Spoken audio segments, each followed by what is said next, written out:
Qui est prêt pour Norman Bates?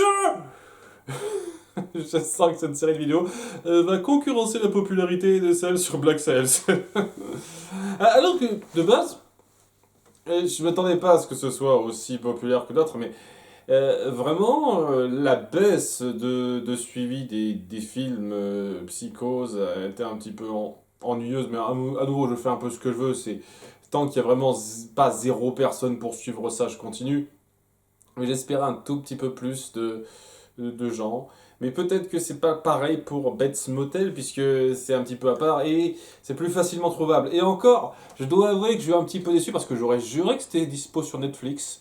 Mais non, ça y est pas. C'est trouvable sur Amazon Prime payant. Et sinon, on peut le trouver autrement, évidemment. Mais cette série est honnêtement pas si évidente que ça à voir. Alors que j'étais persuadé du contraire. Et bon, je me suis dit, merde, j'ai envie de parler un peu de tout ce qu'il y a autour de Psychose, parce que c'est quand même de l'horreur psychologique, d'où le titre qui va avec. Et développer l'horreur autour de ça était très cool. C'est pour ça que j'étais pas inintéressé par les films qui ont suivi, et je suis pas inintéressé du tout par cette série Bates Motel, qui raconte donc les origines de Norman Bates revisitées, puisque bon, on est déjà dans notre époque actuelle, des années 2010, dans cette série, alors que bon, bien entendu, Psychose de base, ça se passait pas à la même période. Et dès lors qu'on accepte qu'on est à une période différente, évidemment, faut s'attendre à ce qu'il y ait quelques autres libertés, même si on sait vers où ça va partir. Je veux dire, ça serait de l'hérésie de ne pas finir sur Norman qui tue sa mère et qui finit en dédoublement de personnalité complètement psychopathe. Évidemment.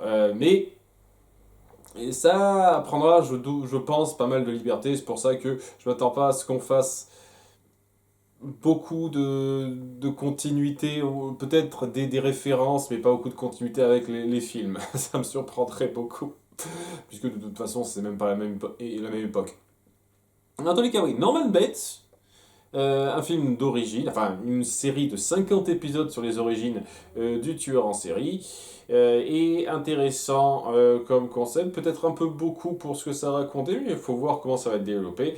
Et donc, première saison, ça démarre sur la mise en place de la situation, hein, avec au passage une intro assez rentre dedans, où il y a Norman qui découvre son père mort. Il prévient sa mère, il est complètement effondré par ça. Sa mère dit ah, je suis tellement désolé. Et ça inclut certains trucs qui ne sont pas forcément clairs tout de suite, parce que est-ce que c'est elle qui l'a tué? Est-ce que c'est Norman qui est déjà un peu psychopathe et qui essaye de le protéger? Est-ce que c'est autre chose? Tant de mystères pour l'instant qu'on n'a pas, puisque pour l'instant c'est assez flou, hein, puisque on passe direct 6 mois plus tard avec Norma, la mère de Norman, voilà, et son père s'appelle Norm, j'imagine. Norma Betts, qui a acheté donc le fameux motel dans cette petite ville où ils viennent d'arriver avec son fils. Alors lui, il est à moitié content parce qu'ils ont bourlingué d'un coin à l'autre du pays et il a jamais eu l'occasion de se poser vraiment depuis la mort de son père. Donc c'est pas GG pour lui, mais il va voir pas mal de gens pour l'épauler, être sympa avec lui. Je dois avouer, j'apprécie un petit peu le côté, on part pas sur, en tout cas pour l'instant, c'est pas impossible que ce soit le cas, mais pour l'instant on part pas sur les clichés évidents de la brute de l'école, le petit tyran qui va l'emmerder, et pour l'instant c'est assez sympa le climat, même si un petit peu facile. Je veux dire, il arrive et il y a 5 filles qui décident de l'approcher en mode hey, salut, t'es le nouveau, t'as l'air sympa, etc. Waouh! Et elle joue donc la petite bande de copines qui veulent l'aider, tout ça, dont une en particulier qui, je pense, jouera un rôle assez notable, qui s'appelle Bradley. Je savais pas que c'était un prénom féminin, ça aussi, mais voilà, Bradley, hein, qui va passer un petit peu de temps avec lui. On montrera que oui, il pourrait peut-être être intéressé par elle, mais on n'est pas sûr si elle le voit comme autre chose que euh, qu'un type un peu mignon, qu'elle trouve sympa comme ami ou autre chose. Voilà, pour les petits détails. En plus, il y a un autre mec, j'ai oublié le nom, on voit rapidement dans 2 scènes, qui a pas l'air d'être un connard fini pour l'instant. J'ai un peu peur que ça parte là-dessus, mais pour l'instant, ça n'a pas l'air d'être le cas. Qui semble être avec elle. on le verra plus tard. Et une fille qu'on voit très rapidement qui s'appelle Anna, ou Emma, très vite, qui lui parle, qui est un petit peu malade. Donc, on montre surtout qu'il y a des gens qui sont gentils, qui savent être prévenants avec les gens et pas les emmerder en mode bizutage d'enfoiré, histoire d'appuyer du conflit bien grossier.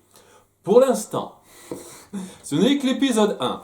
Alors on voit aussi un petit moment, leur prof principale, qui est une habituée maintenant de mes critiques.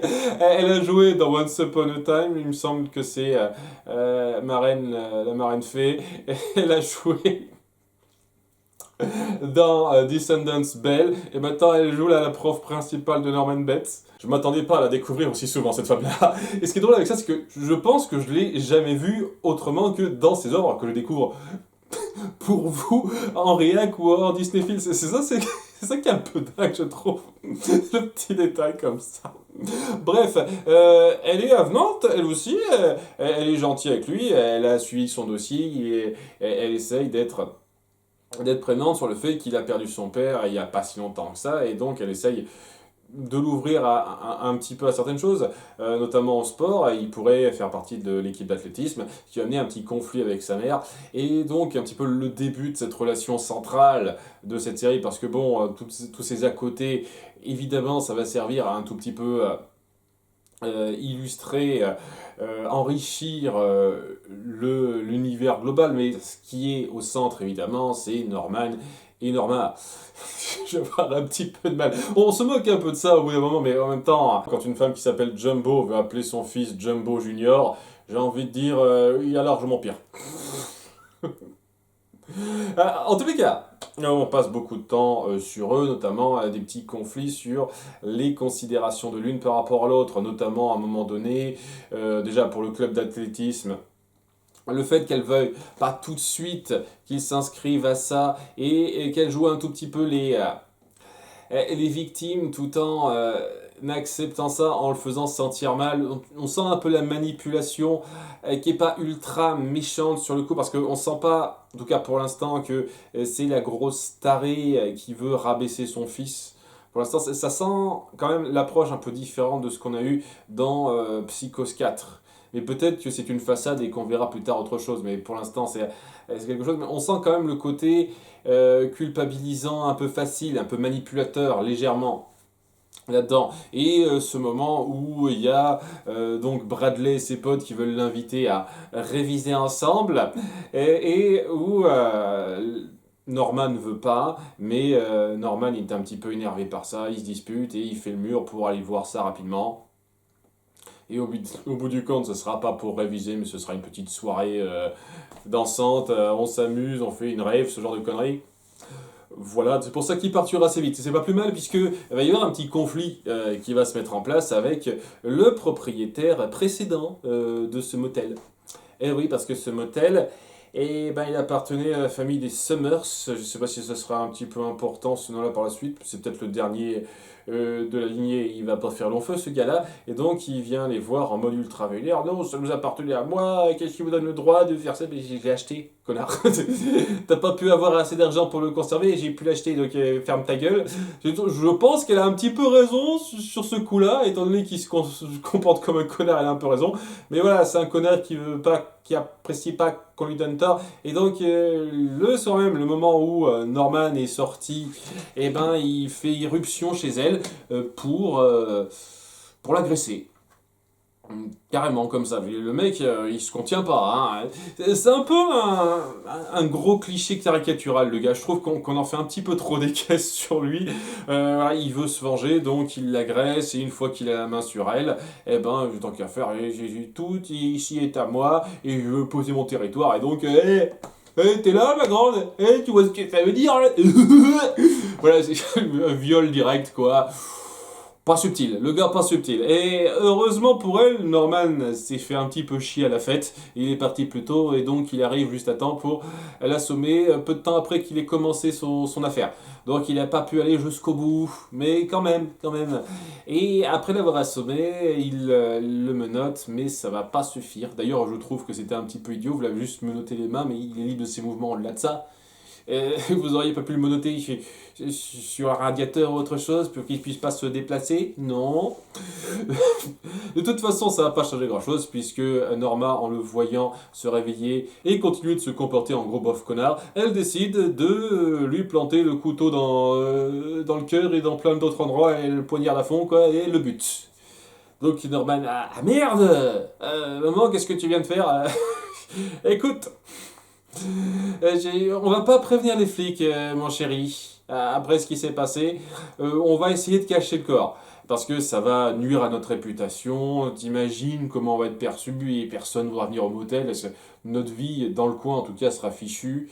Et peut-être même plus, parce que dans l'absolu, je veux dire, si on fait une enquête un peu poussée là-dessus, on finira peut-être par se rendre compte que c'était peut-être pas de la légitime défense à 100%. Même si en toute sincérité, je trouve qu'il le mérite. Hein. Si un mec se comportait exactement comme ça, il mérite d'être poignardé et de crever. Hein. Franchement, je suis du côté de la mère là. Hein. On pourrait dire qu'elle a peut-être exagéré, mais légalement parlant, malheureusement, elle serait un peu dans son tort. Malheureusement, dans ce cas précis. Donc, ils se mettent d'accord à contre-cœur pour Norman de cacher le corps, et ça va créer un petit suspense. Avec eux qui le cachent dans une baignoire pour commencer, la moquette qu'on doit déchirer, et on décide de faire la façade en déchirant toutes les moquettes à proximité pour donner le change, comme quoi on retape un petit peu le coin à neuf. Donc ça passe plutôt bien comme excuse, parce que ça tombe mal pour eux, il y a le shérif du coin et son adjoint qui décident de passer. Le shérif ou l'adjoint, je sais plus lequel des deux c'est, ou peut-être qu'ils sont shérifs tous les deux, je sais pas exactement comment ça se passe. Bref, un des deux, c'est l'acteur qui joue dans Lost, punaise. C'est dingue de rencontrer autant de têtes connues. Je m'attendais pas à ça, hein. Je m'attendais pas à ça. Et ouais, on nous fait un petit peu le suspense sur est-ce qu'ils vont se faire pincer ou pas, mais c'est le début de la série, les gars. Je me doute que ça va pas se finir tout de suite. Ça serait complètement con, mais ouais, c'est histoire de présenter un peu ces personnages qui, j'imagine, joueront un rôle un peu plus notable par la suite. Et ils sont passés juste parce qu'ils ont vu que c'était allumé à 2h du mat, ils se disent qu'est-ce qui se passe, tout va bien. Et ils sont consciencieux, ce qui est un petit peu cool. On fait le suspense avec le moment où il y en a un des deux qui va dans les toilettes juste à côté de la baignoire où ils ont rangé le corps, évidemment, pour bien les faire flipper, mais bien entendu, ça ira pas plus loin. Et ça mettra un petit peu en place donc le début de leur façon, leur premier cadavre caché, enfin bon, leur premier... Je vais avoir quelques doutes, surtout par rapport à ce qu'on verra à la toute fin, mais ouais, ils vont un peu jeter le corps dans les temps, leur premier corps jeté dans les temps, Mazel Tov. Et Norman montrera à sa mère qui se sent un peu coupable. Une fois de plus, c'est très différent de ce qu'on a vu dans Psychose 4, de ce qui s'est passé en disant ouais, tu mérites pas une mère comme moi, t'as vu ce que je te fais subir. Mais il est avec elle, il dit tu es important pour moi, tu es tout pour moi dans un sens. En reprenant un petit peu un film qu'il aime beaucoup, je ne sais plus exactement le titre, mais on y fait référence au tout début de l'épisode, donc c'est un peu cool de faire du côté filet quoi. Ils font des trucs plutôt bien écrits pour appuyer qu'il y a quelque chose. En appuyant aussi qu'elle se sent pas très bien Norma parce qu'il y a une autoroute qui va être construite pas loin. C'est un truc aussi qui était dans le film de départ, c'était une petite route au-delà de l'autoroute, donc pas grand monde passait par là.